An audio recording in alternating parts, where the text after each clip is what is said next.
I think I was incredibly naive. I was very, very ambitious. We had like 6 months of runway. If we did not figure out a path to profitability, we're going to go out of business. Then the crypto downturn of 2022. Yeah, Africans don't have the kind of disposable income where you can make a big business out of a savings product. Now, if you were given the opportunity to start Accrue with the knowledge that you have now, would you do it again? It's a brand new season for the Journey Uncovered, and we are excited about season 3 because we'll be having conversations with people that help other companies raise funds, people that do financial tech solutions for within Africa, because for some people running businesses, it's very hard to send money within Africa. And today's episode is someone that actually runs a company that helps do that. But for other episodes, look out for people that are helping other businesses raise funds, helping other businesses transact within the country and outside their domains, right? And what will be so exciting in this season is that we also have event organizers who help organize events for such programs to occur. It's going to be hard, or it has been hard to get the people to come on board, but the producer and every other person in the team has been working really hard to get these people on board. And today's episode, we have a wonderful gentleman who I've known him in the past. I lost contact, but it's actually amazing to have him on board, because when I found out that he was a CEO of Accrue, I was like, what? How did you do that? But yeah, I'm excited. You can see the excitement on my face, but let's get to know who the CEO of Accrue is. Hi, my name is Clinton. I am the CEO and co-founder of Accrue. A bit of backstory: I studied information technology at Ghana Technology University College, and graduating, I worked at a management consultancy firm as a software engineer. So I stayed there for a little over a year, and then I felt like my growth had stalled. So I started looking for other places within Ghana where I could find like way more consequential work to do that would fuel more growth. At that time, I think I was thinking about M-Pharma, Paystack, etc. It felt like M-Pharma was the only Ghanaian company that was doing something like that was interesting to me. To you. But when I applied, they were taking a while to get back to me. So I was like, oh, why don't I start like applying to Nigerian companies, because I am Nigerian. So I looked at Paystack, and then there was this other company, Bitcoins. It was a Nigerian cryptocurrency exchange. Bitcoins. Yeah, Bitcoins. So I applied. I think I even applied when I was in university, but they said that they were just starting the company then. They didn't have like remotes. But the time I was applying later, that was around when COVID was happening. So they were opening to remotes. So they interviewed me, ended up, I got in, and I became their first remote employee working from Accra. So I worked there for, I think, 2 years, where I met my co-founder. So all of the people I started Accrue with are my former co-workers. I used to work in engineering. Zeno, my co-founder, used to work in customer support. Adesu, I used to work in product and marketing. So Zeno was hanging out with one of my former bosses, telling him about how he wanted to build an app for dollar cost averaging, which is what I told you I'd been doing with Bitcoin, etc. So he got a 10K, like $10,000 from a former boss to just build an MVP.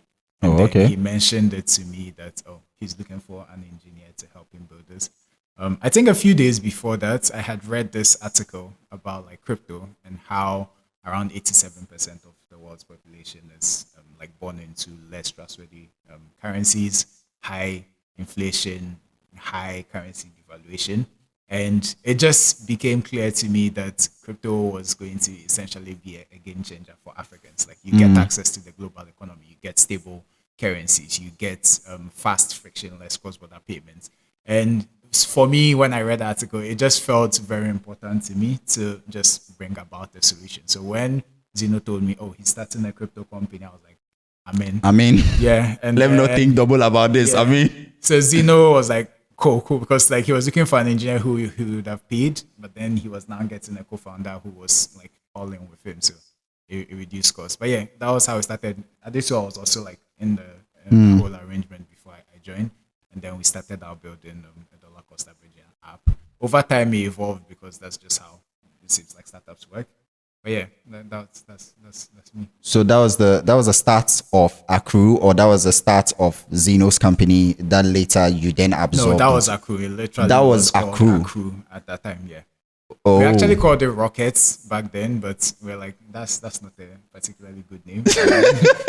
we decided to go with Accrue. but why did you change the name from Rockets to Accrue? Because it was just not. Crypto bros are always like, we are going to the moon, so rockets. But then I was like, it doesn't seem that serious. So we ended up going with Accrue, which is more like you're accumulating wealth. Yeah.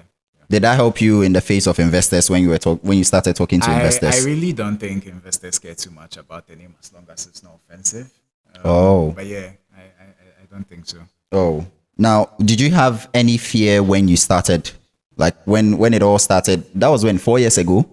Yes, 2021 around May. That's roughly after COVID.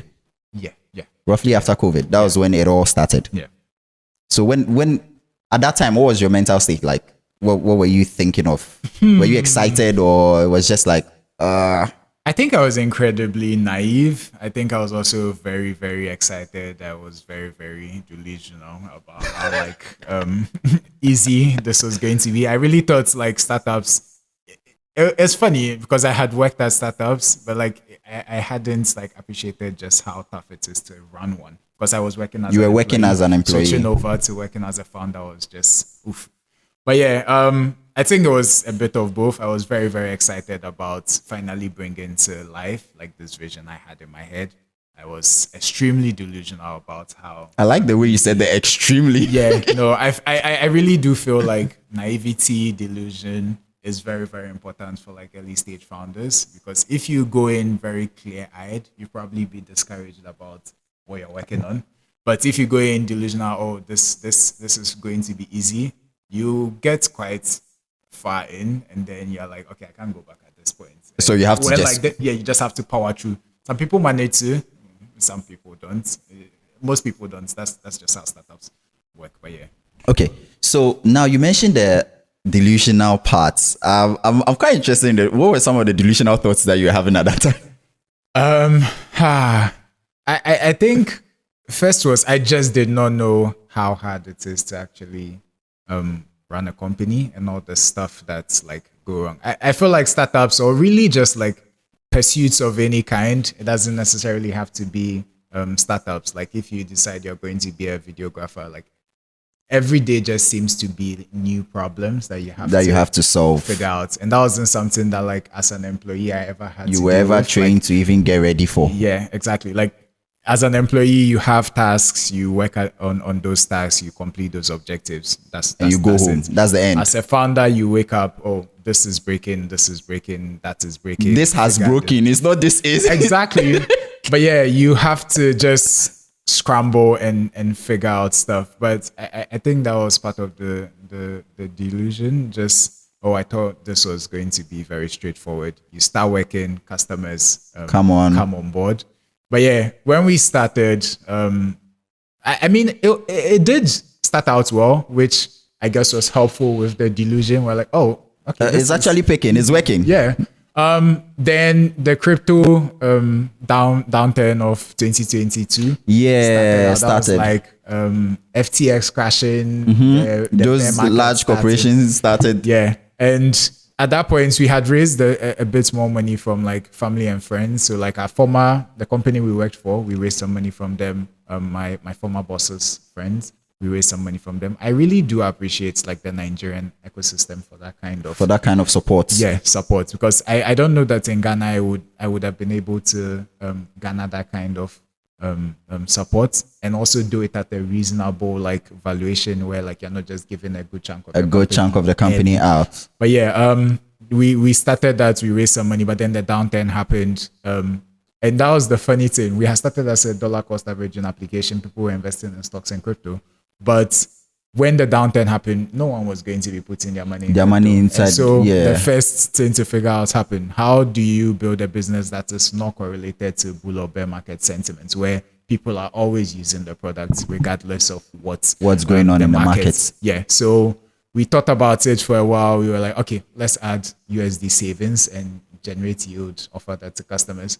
I feel like that helped a bit because that was also around the time the Naira and the Ghanaian CD started to just devalue like crazy. Ridiculously. Yeah, so we had quite a number of Ghanaians start to sign up, and then that helped for a bit. But again, we realized that a good chunk of Africans don't have disposable income such that they would be putting it into an app. I remember like one very visceral interaction with a venture capitalist. This was like December of 2022. So we'd like to say a very big thank you to our sponsor, Is Visual Render, for providing us with this space to have the recording in. Is Visual Render is a 3D studio located in Accra. They create 3D images and animations for marketing purposes and presentation purposes. If you're a real estate developer, an interior designer, or an architect looking to create images and animations for your project, look no further than Is Visual Render. They create the best images and animations and also virtual tours for any kind of projects that you can think about. Contact Is Visual Render today and let them create the best visualization for your projects. Let's get back into the video.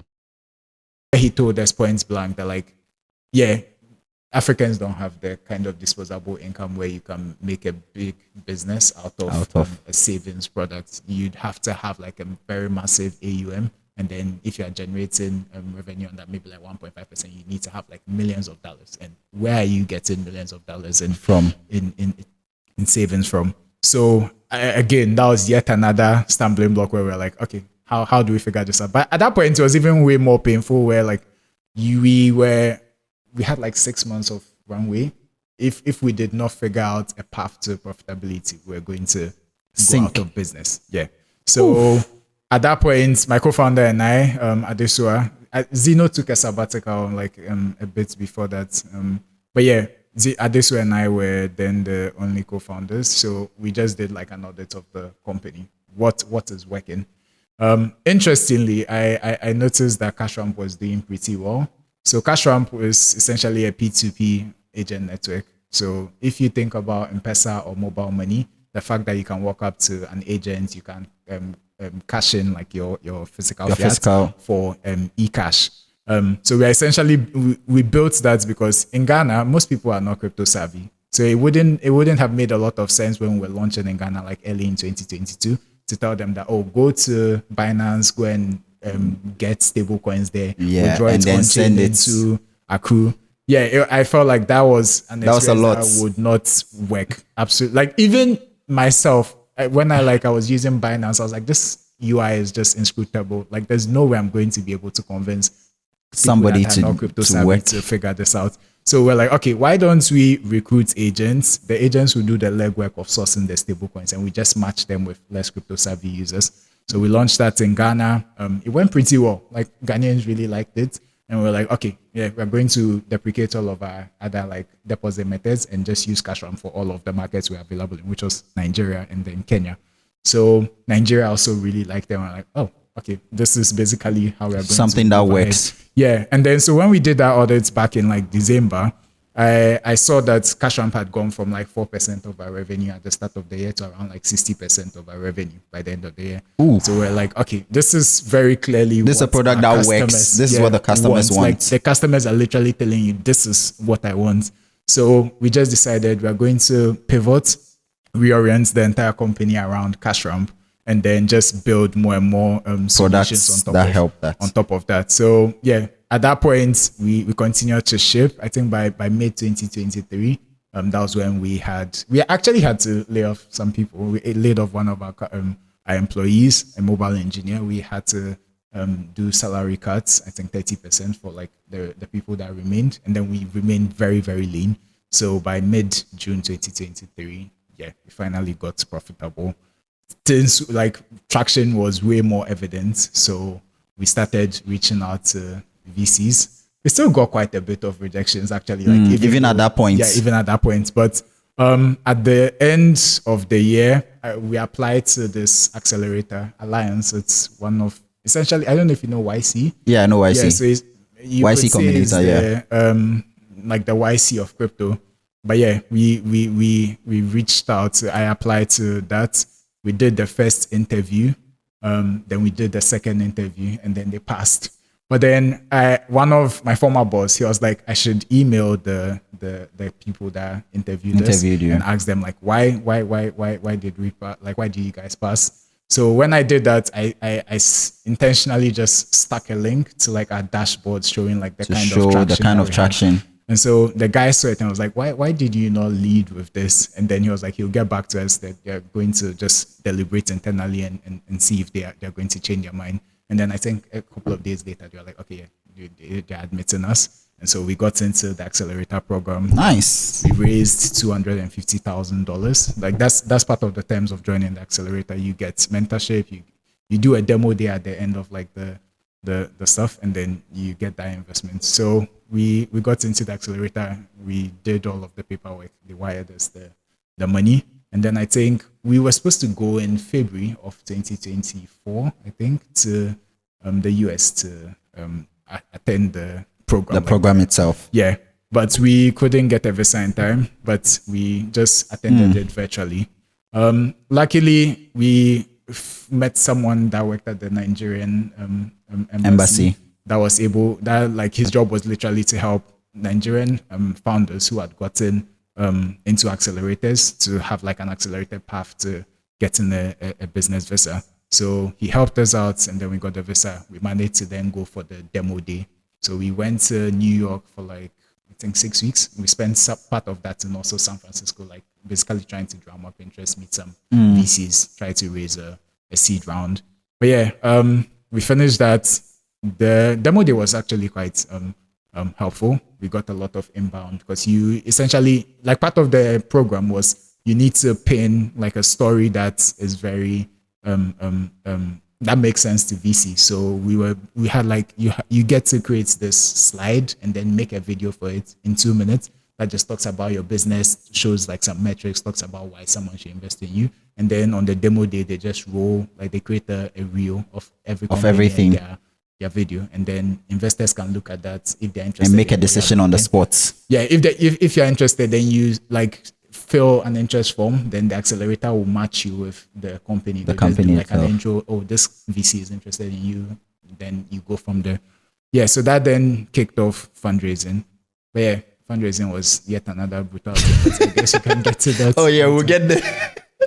But that's quite amazing and impressive. You know. I know it's not easy to have a startup, but to have a startup like yours in a field that is not dominant in this side of the world is where the complication comes in. Yeah. Because a lot of people hear crypto and then they're like, no, I don't like, you're not buying buses, you're not buying a restaurant. It's not a business that I can see physically. No, it's okay. Let me not involve myself in all of this. Yeah.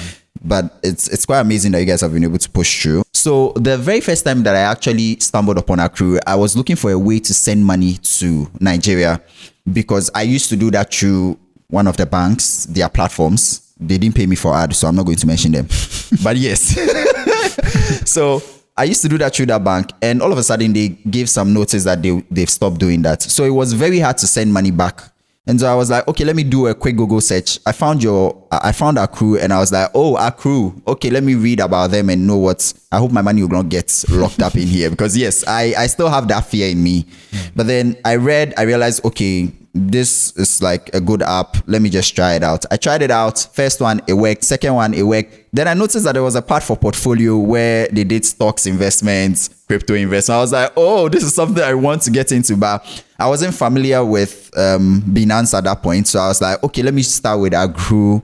Let me, get to the habit of actually putting money in somewhere and letting it, grow. So then after using that for a while, that was when I saw Solana for the very first time. And that Solana at that time was $35. And then I bought half of it because I was like, I don't know what this coin is. I hadn't really educated myself well enough. So I just bought half of it and I was like, let me see what happens on this app for the next year. Lo and behold, Solana becomes what it is now. And so I constantly kept using Accrue. And one of the days you reached out to me and you were like, is this Stanley? And I was like, yeah, this is Stanley. But your name sounds familiar, but I don't know if it's you, so I can't see anything. And then I got to find out that it was actually you.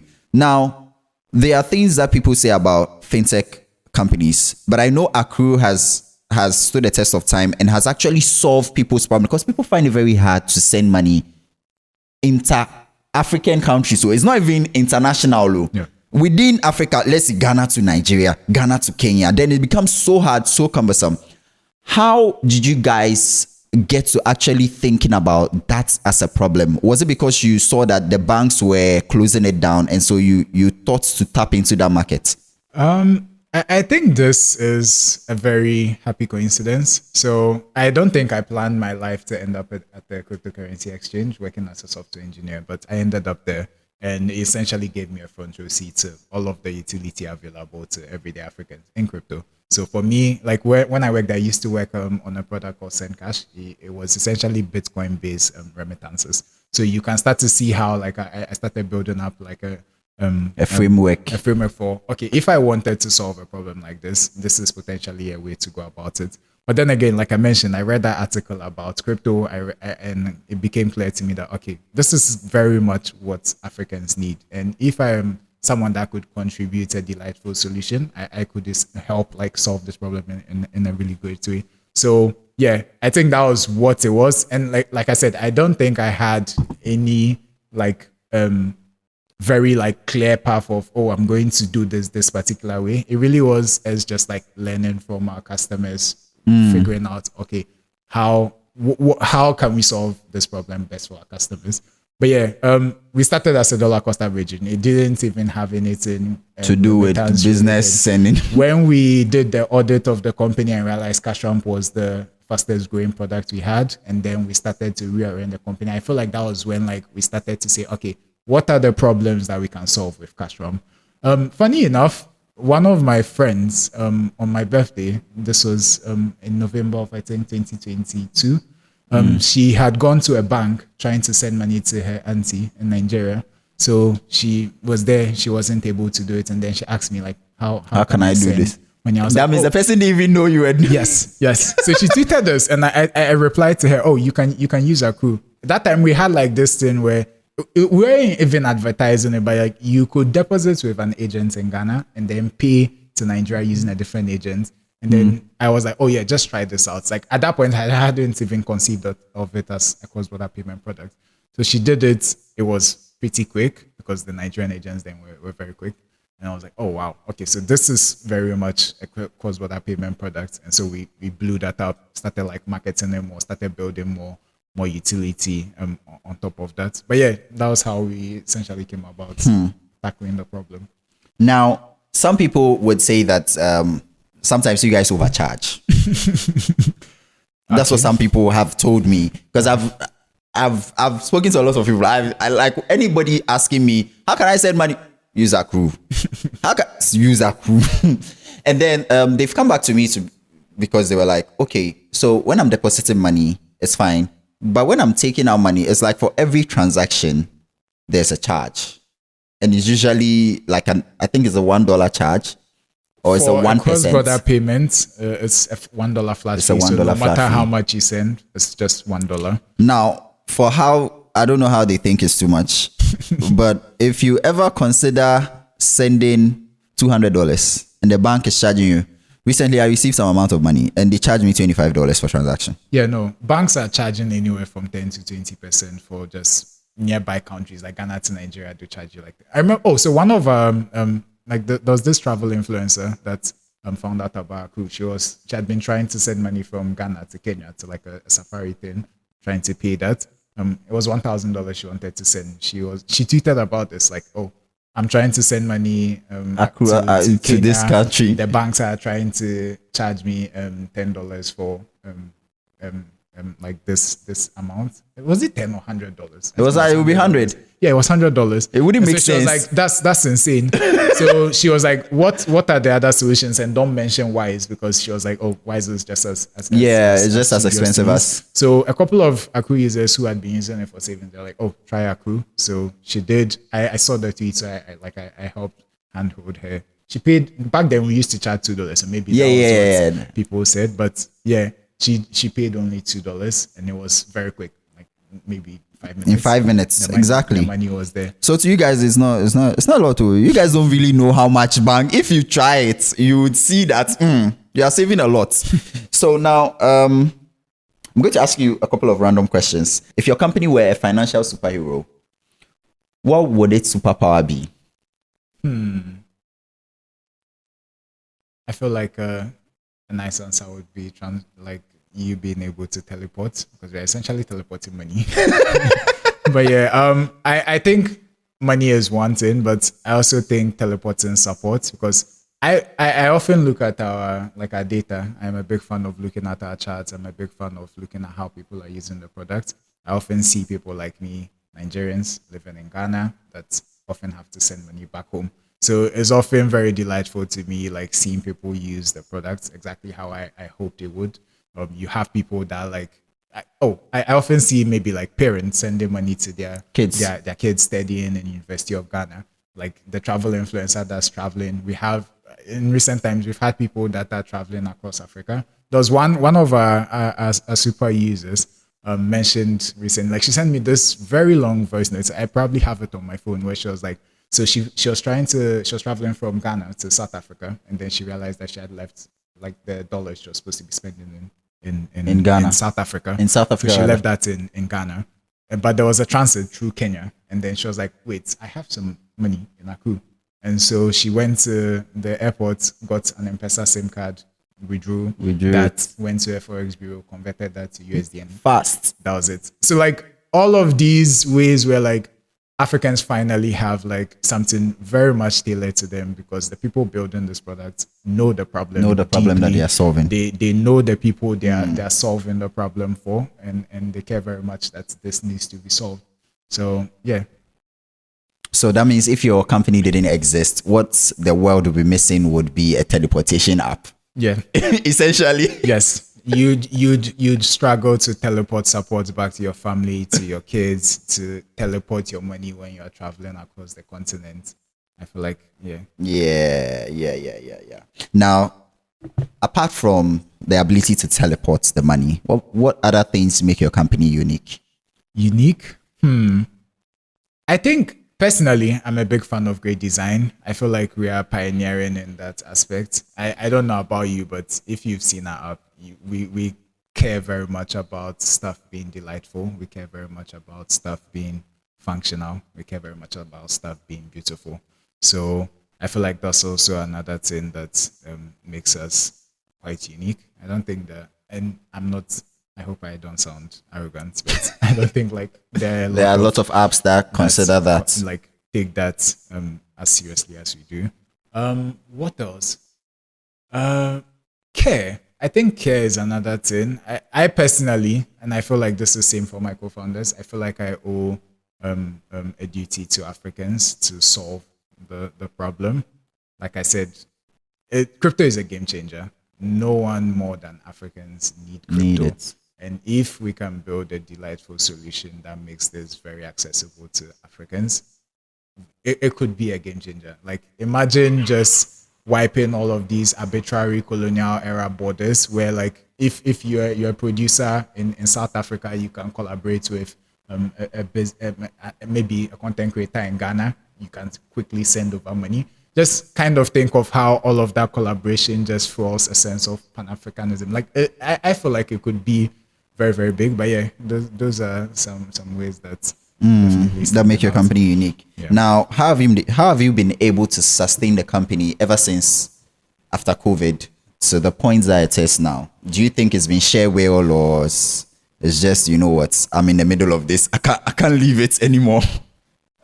I definitely think is determination. Speaking for myself, I really want to see like this problem solved. I want to see Africans being able to just access the kind of financial system that they've been locked out of for years, being able to access global economies. Like recently we launched a feature where you can get paid in USD credit to your Accrue balance. You have content creators, you have marketers, you have AI data labelers, you have software engineers getting paid all over the, like this is not something that was previously easy to do. So I feel like this is just a very important problem to solve. So but why did you take out the stocks? No, I told you I'll come back to that. So for stocks, we regularly audit the product and try to figure out what are people using? How can What we are they better narrow our focus? Because I feel like focus is quite essential for early stage startups. So if people weren't really using the Using stocks the product, stocks a then lot. it was quite a bit of a hassle for us to maintain. So like, yeah, we're just going to, if you recently, like you saw the Accrue 4.0, it's very much focused on just being a payment app. So that was like the logic going into all of that, that, yeah, we want to just be a cross-border app for Africa, and we want to reorient the entire, because that was one thing we used to get quite a bit, that people come in, they're like, there's so much to do. I don't know what I'm supposed to be doing. And we're like, okay, no, some of this stuff is not really important. It's more like anymore. remnants of our early phase. And now we very much know what we want to do, and we want to focus on exactly that. So stocks had to go. So a good amount of focus is needed then. No, it's essential. But you've mentioned care, and I've seen that in the way you responded in the previous questions, it means you have some level of understanding for customer care. We also like to say a very big thank you to Boardhouse Electrical for providing us with a solar setup to run our studio space. We do not have interrupted power when we are recording because of the setup that they've given us. And so if you're home, you're an office, or you are any kind of business looking to have uninterrupted power, look no further than Boardhouse Electrical. We've been on this setup for like 4 years now, and we've not had any issues on them. And so for any kind of power need, contact Boardhouse Electrical. They will take care of you. And I mean, like, they will take care of you. Let's get back into the video. Because in trying to solve the problem of the customer, you are actually caring for them. Yeah. Did you get any kind of training for this, or what inspires you to actually want to solve problems for people through your solutions?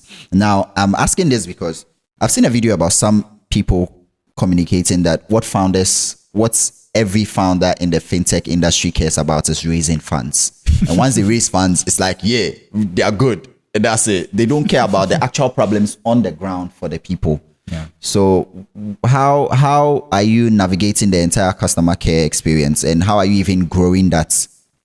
Yeah. Personally, I would say I am a militant. Like, since I have been young, I have always cared strongly about stuff. And if I felt I could contribute a solution and I had the know-how to, I felt like that was my gift to humanity. And again, I don't want to sound arrogant, but I genuinely do believe that. So yeah, back to that article, I saw that, I was like, okay, no, I feel very compelled to contribute a solution to this, especially since I had the know-how as a software engineer and I worked in crypto for quite a bit. So for me, yes, care is deep. In the product, when we started, we were quite a handful of people, maybe like 4 or 5 people. So customer support, I very much had to be in that. To this day, we've hired a bit more people to have like maybe 24-hour customer service, but I still work in customer support because it's often a good source of feedback that allows you to evolve the product and make it better serve the people you're building it for. So customer care is very much important to us. Okay. Now, does politics play a role in how this business grows? Has there ever been a point where, like, you know, there's been some laws that restrict you from doing certain things? And what actually, are there bodies that actually regulate fintech companies? I wouldn't say politics, but regulations definitely play in, especially because it's fintech. You are taking people's money. It's very much important that you are doing things compliantly. For example, when I used to work at Bitcoins, I think this was 2021, the CBN issued a circular where they essentially cut off crypto companies from traditional payment gateways like Flutterwave, Paystack. So that was essentially what gave birth to CashRamp, if I really think about it, where the only thing that governments can't easily cut off, and I hope this doesn't backfire, but it really is P2P. It really is peer-to-peer payments where I don't think a government can say, I can't send money to you. Yeah. So for us, we're like, okay, it's very new. It's very strange. Like, we often have customers like talk about how I've never used a fintech app where like the way to deposit is me sending money to someone else to get my money into the app. But the way we've designed the experience and evolved it over the period, the life of the company has made it way more like accessible to even new people. And I think also just staying alive also gives you it gives you this sense of, oh, I trust this because it's been alive for so long. For a longer time. Yeah. Maybe people often call this Lindy, where like if something has been alive for longer, it tends to stay alive for longer. So yeah, just for me, one thing that I knew early on, I used to consume quite a bit about like startups, is that you need to stay alive. Like that's the most. The longer you stay alive, the better for you. Yeah, like so many people are going to fall off by the wayside, but if you can keep your costs low, if you can keep your team lean, if you can ship and stay alive, at some point you're just going to have to be like the most dominant player. And I feel like I've started to see that happen. Like early on, there was like back when like the CD used to devalue, when we're trying to like get people to use the app, people used to compare us to like those Ponzi schemes. So like there was this use skills Ponzi scheme. They were like, oh, they're going to run away with your money. Yeah, but we continue to remain alive. People they've not run away. Yeah, like people then even started like laughing at everyone that had like their money in use skills versus Accrue. They're like, you see, like we told you, like you should have trusted in Accrue. But over time, the longer we stay alive, the more customers can trust that, okay, this thing is probably going to here for much longer.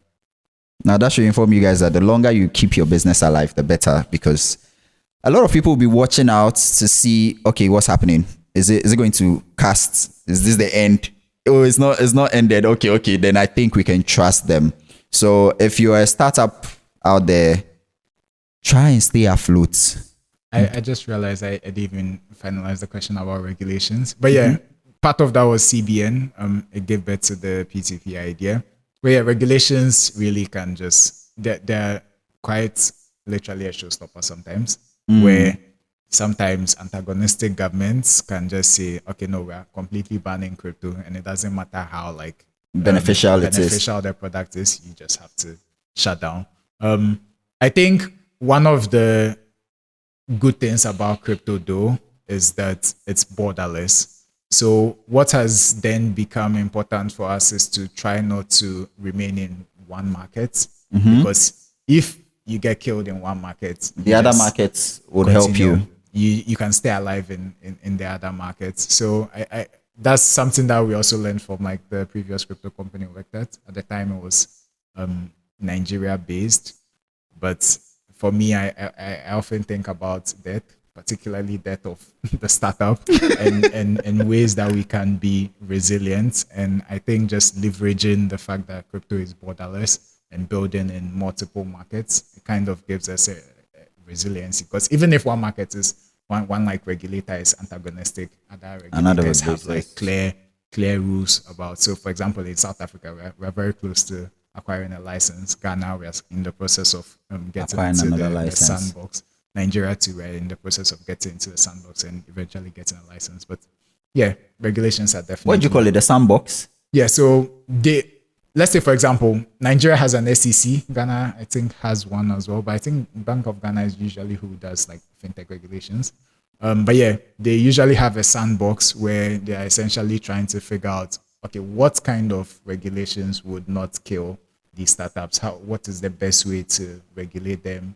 What are the business, like the use cases that they have? How can we like better protect both the startups, both the customers that are interacting with those startups? So it's usually a sandbox where like, oh, I don't know if you know about sandboxes, but yeah. I don't know about, that's what I'm asking.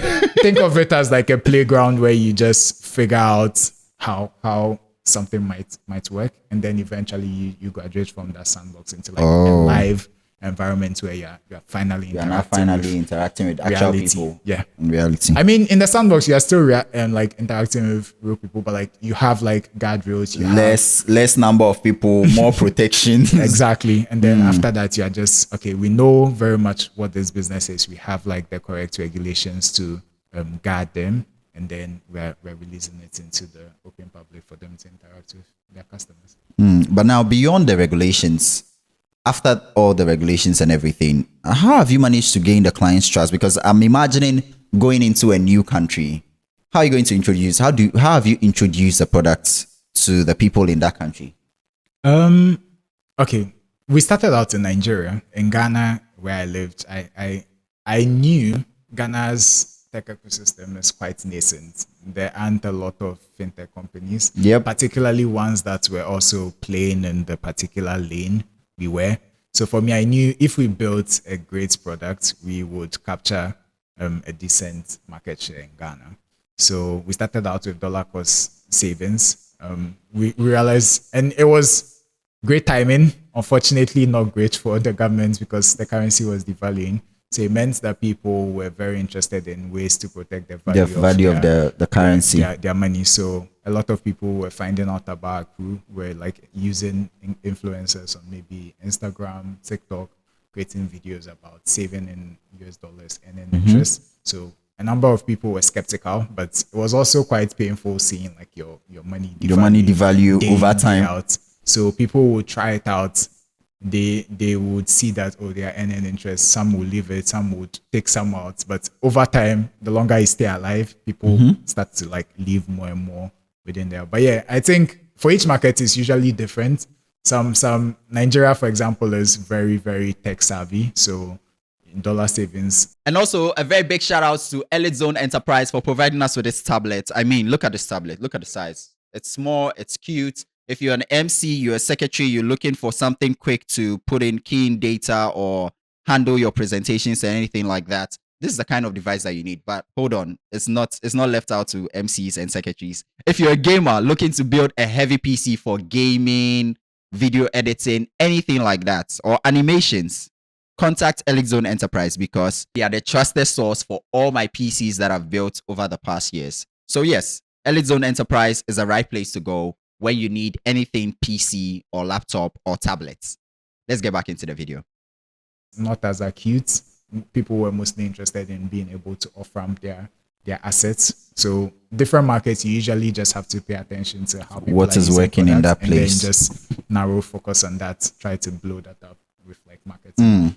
I remember you mentioned that you had raised funds from family and friends. How did you even get to convincing family and friends to, give you some money to run the company for a while before you actually got access to the big people who would actually give you a large amount of money? And now, what did you even have to do to be able to qualify to be in a room with those people?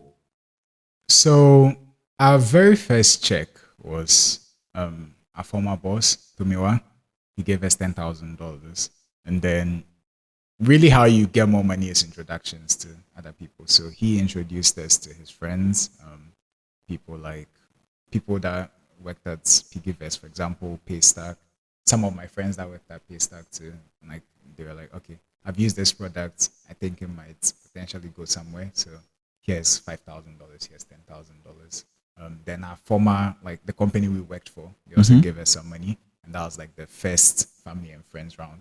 So personally, I think if you are not in a market where venture capital has grown, it's probably going to be way tougher than it was for us. But if you're in a market where, the market is very savvy about venture capital, very savvy about startups and returns, if people are early users of the product and they see some potential, they're like, oh, take my $5,000 and then, we'll see how it goes. But that was really it. I don't think we're privileged, quite frankly, to have a boss that believed in us and wanted to vouch for us by introducing us to other people. Yeah. But don't you think that your boss wanted to vouch for you because you guys had shown seriousness and had I actually asked them that question, like, why did you back us? Why did you back us? It was 100% the team, so you're right.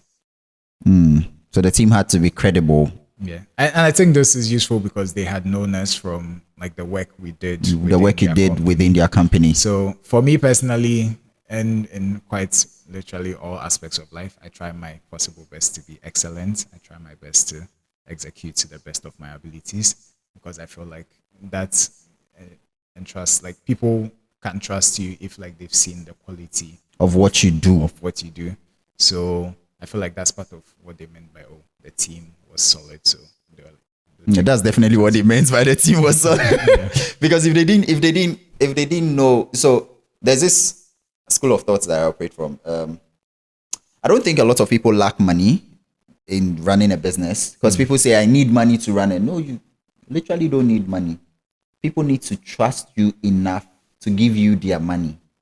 But the moment you as an individual have no credibility, it will be much harder. Yeah. Even for the venture capitalists, I'm sure before they actually invest, and I'm hoping to get somebody like that on this season, before they actually invest, I'm sure they do some background check. Yeah. When we get to venture capital and like fundraising, You would get to that one. But yeah, I echo those thoughts that it's quite hard for people who have no idea who you are, who have no idea how the business works, who have no idea what's the potential for the business is to back you. So, but yeah, we'll get to that. Okay.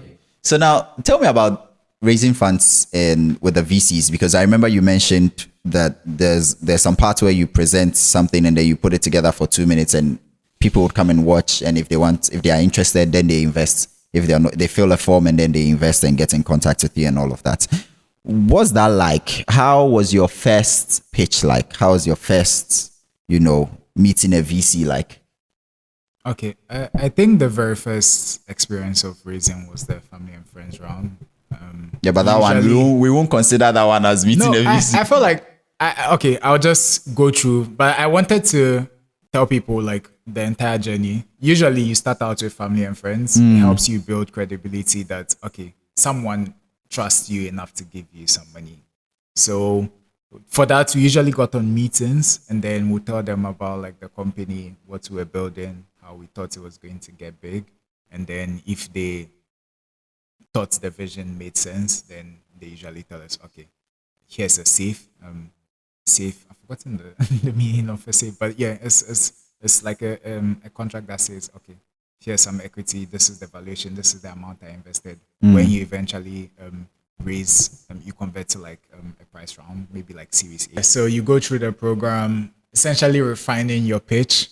So yeah, for us, Alliance would usually have you like, when we're getting closer to the demo day, before that, it was just like lectures from other co-founders talking about like startups, what you should know, how you should build the company. But getting closer to the demo day, we then had to write a script talking about like the company, what the company does, how much is growing, why someone would want to invest, the fact that you are raising how much you want to raise. And then once they felt like the script was good enough, then they'll tell you to convert that into like a slide. And then we were supposed to use Loom. I don't know if you know Loom. Yeah, no Loom. Yeah, have like your face in one corner. In one corner somewhere and do the presentation. The presentation.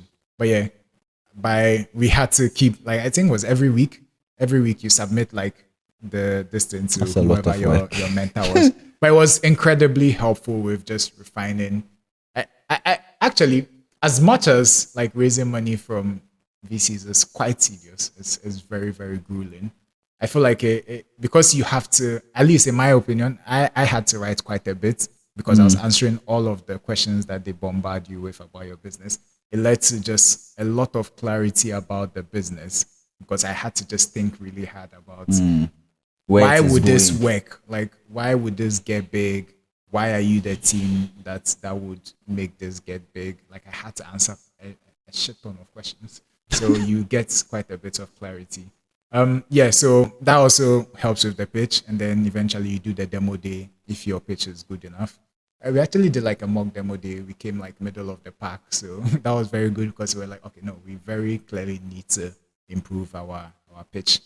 I am not a very exuberant person, so I feel like that hindered that particular pitch. But yeah, by the time we got to the demo day, I had gotten over that, and I feel like we did a decent job. But yeah, that's accelerators. Next up is actually VCs. These are like proper. This is their day job. This is their work. Startups. Yeah. Evaluating startups, finding the ones that have promise, and then funding them. Post that, they also like help you build out the company.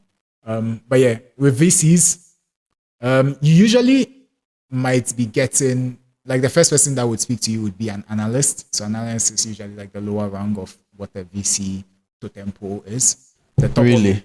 An analyst is like the first person that basically analyzes the company. Maybe they have like their job is to evaluate certain markets that the VC is interested in, find like the promising startups, and then set up meetings with them. Get like first meeting, talk about like what the company is doing, why they think it's going to be a big deal, and then if they think this is something that aligns with the VC scope, then you go on to meet maybe a senior analyst or an associate.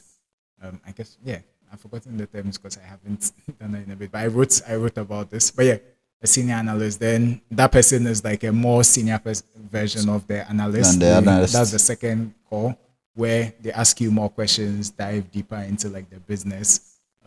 If you scale that interview, then some people do. You meet the partners. If like it's not like a very big firm, you can go straight to just meeting the partners, and these are the decision makers. They will also like ask you some questions, and if they agree with like every other person that you've spoken to, then they can give the go ahead. Some companies have like investment committees, so it's like a bunch of people, maybe some partners, some senior analysts, some LPs. LPs are what's that? Liquidity providers, maybe, but like essentially people that provided the funds that the VCs use to invest in companies. But you essentially meet an investment committee. Yet again, you are going to be bombarded with a bunch of questions. Same questions or different questions?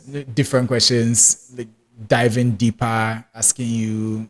Yeah, it's just like trying to get a sense of like what is going on here. Like, is this a viable company? Maybe your unit economics. What is the competitor landscape like? How do you make money? What is the team composed of? Why are you going to win, etc.? Like, you get a bunch of questions. But yeah, if you scale the investment committee, then comes due diligence. So they're going to now ask you to present like documents about the business, maybe like some demos of the product, financials. Okay, what is your revenue? How much money do you have in the bank account? There was this like template I have for like a data room. A data room is essentially like this folder. In our case, it's a drive folder. Some people might use maybe DocSend or something. But yeah, you just the VCs that you're speaking to that are doing due diligence, they can just look through all of that data that you have. Maybe you have stuff like, oh, okay, these are the founders. This might be like their passport pictures. These are their referrals. So if they want to do a background check on the founders, this is who to speak to. But yeah, if you then scale that, maybe one final meeting with the partners again, just for like vibe check. And then if they're like, okay, no, we're convinced, then you sign a safe or a term sheet, a token warrant, and then you get the money a couple of weeks later. That's one reason. Sounds like a lot of work. It is quite a lot of work. And all of this would happen within what timeline? It depends. If in markets where like mature VC markets, it might take like a couple of weeks. In some other markets, and depending on also like the startup and how well people understand like the business, it might be much quicker. So anywhere from like 2-3 weeks. In our case, it was like 2-3 months. But yeah. Ooh. It is a lot of work. Yeah. You get on meetings, several meetings. I think we did more than 70 meetings for like the round we raised. Just talking. Very interesting. Is that to say that businesses close more deals whilst they are talking than actually when doing the work? It's actually quite distracting, like fundraising, like 2-3 weeks where you're not working on, because you can't juggle both. And that's actually one thing I wrote about, that you really do need co-founders, because if you are a solo co-founder and you are going fundraising, you are all your focus is away from the business, like actually building the product. Because you have to 100% be focused on fundraising. Otherwise, if you lose momentum, it falls Everything apart. falls apart. And then if like VCs also find out that, oh, this thing has lost momentum, they are way less interested in investing. So you have to be very much focused. So that's why co-founders are helpful. They can focus on like actually continuing to grow the business, because you still need traction like while you're in the process of fundraising. So they have to very much help you in that regards while you completely focus on speaking to VCs and trying to convince them to back the company. Hey, but with all the stress, right? Where do you think Accrue is going to end up? Like I said, I hope we end up as the PayPal of Africa, where we've essentially built a product that allows Africans to leapfrog the way more fragmented payments landscape in Africa. And now you have a stablecoin balance. You're able to transact across the continent and also in other continents. We started out with the US. You can pay and get paid from the US and also in Africa. Freelancers will enjoy that a lot. Yeah, freelancers, content creators, they would enjoy that a lot. Anyone with a remote job. We have authors, we have people that are doing like gig jobs on Fiverr. Yeah, all of this is something that previously the global economic system has always been there, but access for Africans to it has been quite tedious, and we're hoping that we have a permanent solution to that. I can't wait to see you guys in like all the African countries and other places. I really can't wait. So now let's go to the game section. Okay. This is the part where I enjoy most. Me, I like trouble. So today we are playing Flip the Pitch. Okay. What do I mean by flip the pitch? We are going to pitch your company like you are pitching to a 5-year-old. Okay. A 5-year-old. I don't know that I have interacted with a lot of 5-year-olds. So I personally, I also think that my philosophy for babies is to talk to them like adults. So I might just talk to them like an adult and hope that. What's that like? So I personally think that young people, like babies, are full adults, but in a baby form. Yes. So maybe they don't have like the full intellect, but I feel like if you talk to them like maybe just another person. Yeah, so talk to me like I'm a 5-year-old. I'm just giving a caveat that I'm going to speak to you like you're a normal human being. Okay. But yeah, Accrue is building a way for Africans to be able to pay anyone within Africa in less than 5 minutes. Is that? That's simple. That's simple enough. I'm a 5-year-old. I understand it. Now, pitch the company like you are pitching to a rapper. Pitch the company like you are pitching to a rapper. This will be funny. I wonder how I write that.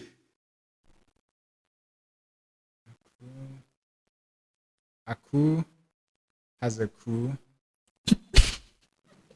that helps you to move money. I don't know how to rhyme the rest of it. That Accrue has a crew that helps you pay and get paid by your crew. Hopefully. Okay, we'll take that. We'll take it. Or it can be Accrue allows you to accrue funds that you can move to your crew later when it's due. That works too. Boss. Now, pitch it like you're pitching to a politician. A politician. Yeah. Accrue is a product that improves the lives of your citizen, and you shouldn't kill it off with regulations.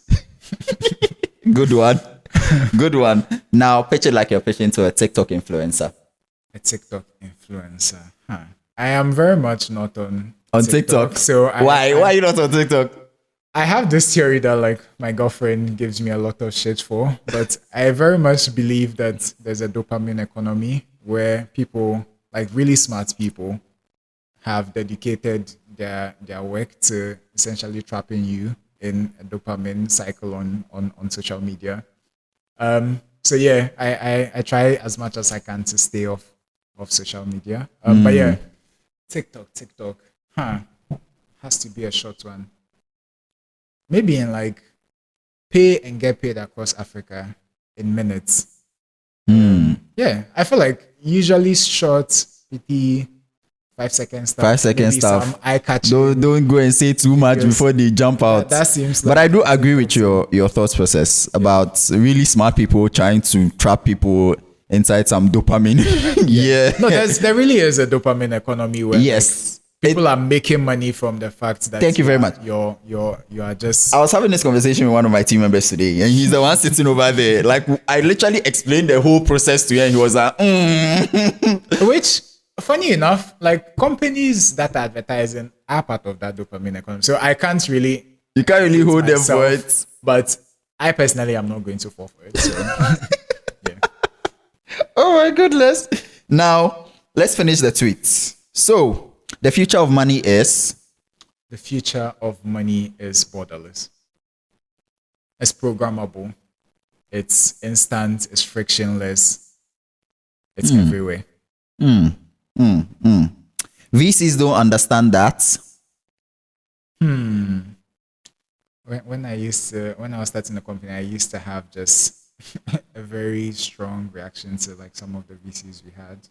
But I'm not going to veer into that bit. Let me try to find something. VCs don't understand. That is calm and subtle. Yeah. Okay, one thing I would say is that VCs don't understand the vision as early as customers do. Yeah, that's what I'll say. Okay. If banks were people, they'd be? They would be, recently I was in a bank with a friend and he was trying to get our dollars and we're sitting in that bank for 45 minutes. And I was like, I'll be stressed. I can't do this. I can't understand this. So banks are slow. So one of the reasons I like my bank, FMB, is the fact that I have, like, I can't, maybe like 3 or 4 times that I've had to go to that bank since the very first time I created an account back in like 2019. So as much as I don't have to step out of my house and walk into a banking hall, that's the bank. Charlie, stressful.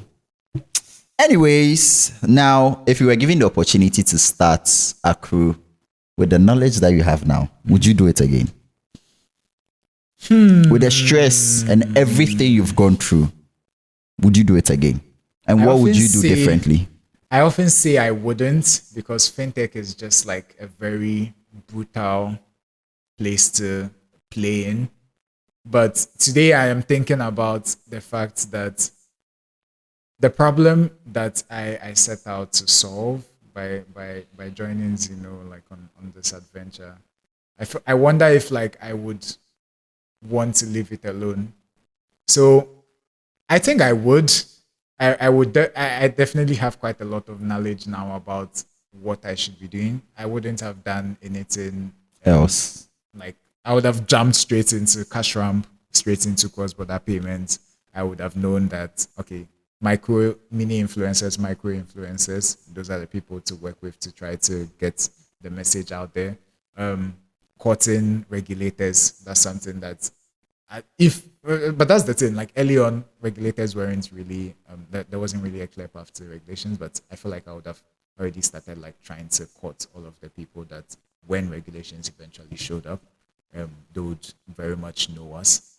So yeah, I probably would, just because I know how painful the problem is, because I have experienced that problem myself as someone that is straddling 2 countries, Ghana, Nigeria, and just how ridiculously insane it is to send money. Yeah, send money, especially when crypto exists. Yeah, that should be a solved problem.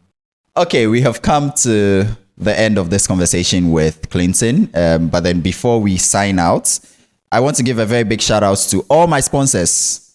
Sponsor number 1, Elite Zone Enterprise, for providing us this tablet. That's not really a tablet, it's more like a mini computer, because it gives me access to everything that I need and everything that I want. Yes, you can watch movies, but then don't use this for entertainment, please. It's good for MCs, people who like to move and work light. There's also a keyboard part attached to this, so it's as simple as, opening it up, working on your laptop, or working on your lap, because it can be a laptop.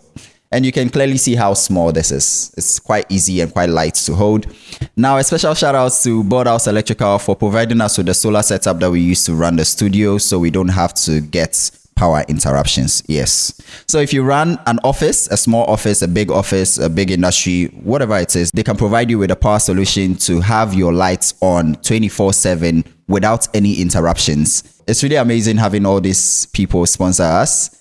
And yes, especially considering now that we are still a small channel and we are growing, I really appreciate every single one of you for seeing us into season 3. I hope a lot more people will want to sponsor us. But yes, if you don't sponsor us and we blow up, which we will, like you heard, we are just going to survive and be alive for a long period of time. And naturally, things will happen. Anyways, let's sign out from this episode. Clinton, what are your last words for us? Or for the viewers and for people looking to start up any kind of business, any kind of industry? Yeah, I would say going delusional, because you definitely need that to just survive the grueling times. One thing that I learned, like, while going through like the startup process, is that we are gardeners, not gods. We can't force things to happen. Everything happens in its own time.